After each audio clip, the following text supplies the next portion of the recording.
A'udzu billahi minasy syaithanir rajim. Bismillahirrahmanirrahim. Qul huwallahu ahad, Allahus samad. Lam yalid wa lam yulad wa lam yakul lahu kufuwan ahad. Assalamualaikum warahmatullahi wabarakatuh. Selamat pagi anak-anak. Kira-kira kalian tahu apa enggak yang saya baca tadi surah apa? Ya, betul. Surah Al-Ikhlas, jadi surah yang paling sering kita dengar atau yang mungkin paling mudah kita hafal. Nah, pada pagi hari ini, marilah bersama-sama kita melaksanakan kegiatan Pondok Ramadan dengan materi pembahasan Tadarus Al-Quran. Nah, tadi adalah salah satu contoh kegiatan Tadarus. Nah, mari kita pelajari bersama-sama, kita bahas bersama-sama tentang Tadarus itu. Yang pertama, pengertian Tadarus Al-Quran. Tadarus Quran adalah salah satu ibadah yang sering digaungkan pada bulan Ramadan. Bulan suci yang kian dekat umat Islam berlomba-lomba menyambut dengan beragam amalan ibadah. Nah, salah satu jenis amalan yang paling dianjurkan adalah membaca Al-Quran dan memahaminya. Atau biasa disebut dengan Tadarus. Secara bahasa, berasal dari kata darosa yang memiliki makna membaca berulang kali dengan disertai upaya memahami hingga seorang mudah menghafal apa yang ia baca. Kemudian dalam ilmu nahwu, ilmu tata bahasa Arab, ini diketerangkan bahwasanya tadarus termasuk ke dalam wazan tafa'ul yang artinya aktivitas dilakukan seminimalnya oleh dua orang atau lebih, hati dilakukan bersama-sama.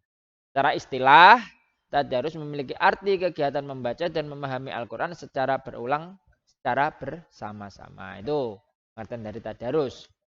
Lanjut, kemudian ayat dan hadis yang menerangkan tentang keutamaan tadarus. Ini salah satunya hadis yang diriwayatkan oleh Imam Bukhari. Rasulullah mengatakan bahwa sebaik-baiknya manusia adalah yang belajar Al-Quran dan mengajarkannya. Ini hadisnya an Utsman bin Affan qala Nabi sallallahu alaihi wasallam inna afdalakum man ta'allamal Qur'ana wa 'allamahu. Nah, di Utsman bin Affan berkata, Rasulullah bersabda, sungguhnya orang yang paling utama di antara kalian adalah yang belajar Al-Qur'an dan mengajarkannya. Dan ada lagi hadis yang menerangkan membaca Al-Quran adalah salah satu kegiatan panen kebaikan. Mengapa? Karena setiap kali kita membaca satu huruf dari Al-Quran akan dibalas dengan 10 kebaikan. Nah, ini tadi kalian baca, mempersingkat waktu. Nah, kemudian ada lagi, ini untuk kita semua hadis ini tentang belajar Al-Quran. Jadi ketidaklancaran dalam membaca ayat suci Al-Quran janganlah menjadi penghalang untuk terus membaca Al-Quran. Justru dengan susah payah membaca, seorang akan mendapat ganjaran sendiri atas usahanya membaca Al-Quran.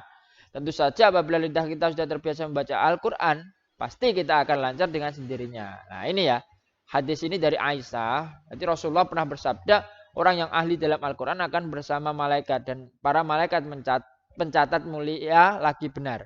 Dan orang-orang yang terbata-bata membaca Al-Quran dan dia berusaha payah untuk mempelajarinya, maka baginya pahala 2 kali. Jadi kita ini untuk motivasi kita untuk belajar Al-Quran. Jadi walaupun kita belum terlalu lancar, ya diusahakan kita harus sering terbiasa membaca agar kelancaran itu ada. Jadi agar lancar dengan sendirinya. Jadi kalau kita tidak pernah diasah, jadi kita sudah belajar, tidak pernah dipraktekkan, lah tentu saja ya tidak akan bertambah.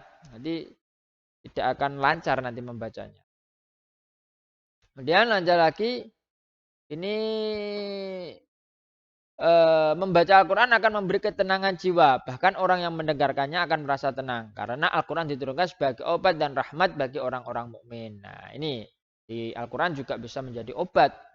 Jadi menjadi penenang. Nah, kalau kita pernah dengar lagu Tombo Ati, ada 5 perkaranya, yaitu salah satunya yaitu membaca Al-Quran. Lanjut ke pembahasan berikutnya, untuk mempersingkat waktu. Adab tadarus Quran lah, ini yang penting untuk kita pahami. Jadi tata cara ketika kita tadarus Quran. Jadi tidak boleh sembarangan. Jadi ada adab atau tata cara yang perlu kita perhatikan. Yang pertama, ini wajib dalam keadaan suci. Maksudnya apa? Di sini kita tidak terkena hadas atau tidak sedang hadas atau tidak terkena najis. Jadi harus benar-benar dalam keadaan suci. Karena Al-Quran itu kitab suci yang diturunkan langsung oleh Allah kepada Nabi Muhammad melalui malaikat Jibril sebagai kalamullah. Jadi kesuciannya ini terjaga hingga akhir kiamat. Dan ini maka kita diwajibkan untuk bersuci ketika akan membaca Al-Quran. Nah ini yang paling penting ini. Jadi tidak boleh sembrono. Jadi ya benar-benar jaga. Jadi ketika haid dari perempuan itu ya jangan memegang apalagi membaca Al-Quran. Karena itu badan kita tidak dalam keadaan suci. Yang kedua sunnah. Sunnahkan menghadap kiblat. Nah, kemudian yang ketiga mengawali dengan bacaan ta'awuz. Nah, ta'awuz a'udzubillahi minasyaitonirrajim. Artinya aku berlindung kepada Allah dari godaan setan yang terkutuk. Nah, lanjut membaca dengan peran dan tartil. Maksudnya di sini peran dan tartil adalah seorang muslim dapat menghayati setiap ayat yang dibaca. Tartil artinya tepat tajwid dan makharijul hurufnya. Maksudnya di sini membacanya jangan terlalu cepat, jangan gerusa-gerusu. Jadi harus dipaskan tajwid dan makharijul hurufnya. Karena apa? Al-Quran itu notabene adalah bahasa Arab yang memiliki sistem bunyi yang sangat berbeda dengan bahasa Indonesia. Oleh karena diperlukan sangat kehati-hatian dalam membaca. Kesalahan sedikit dalam hal tajwid maupun makharijul huruf dapat membuat bacaan berubah arti. Nah, ini untuk menghindarinya kita tidak boleh lelah, tidak boleh berhenti untuk terus belajar dan senantiasa memperbanyak membaca Al-Quran. Jadi tuntutan kita harus terus belajar. Yang kelima, membaca dengan khusyuk, maksudnya dengan fokus pada bacaan. Dengan membaca secara khusyuk tentu penghayatan terhadap Al-Quran akan lebih maksimal. Jadi ketika tadarus biasanya kita kan bersama-sama. Nah itu semua orang juga harus khusyuk. Jadi jika sedang tidak gelar membaca usahakan menyimak bacaan teman dan koreksilah jika ada kesalahan. Jadi sama-sama belajar. Jadi agar tidak terjadi kesalahan. Lanjut. Kemudian memerdukan suara. Ini selanjutnya.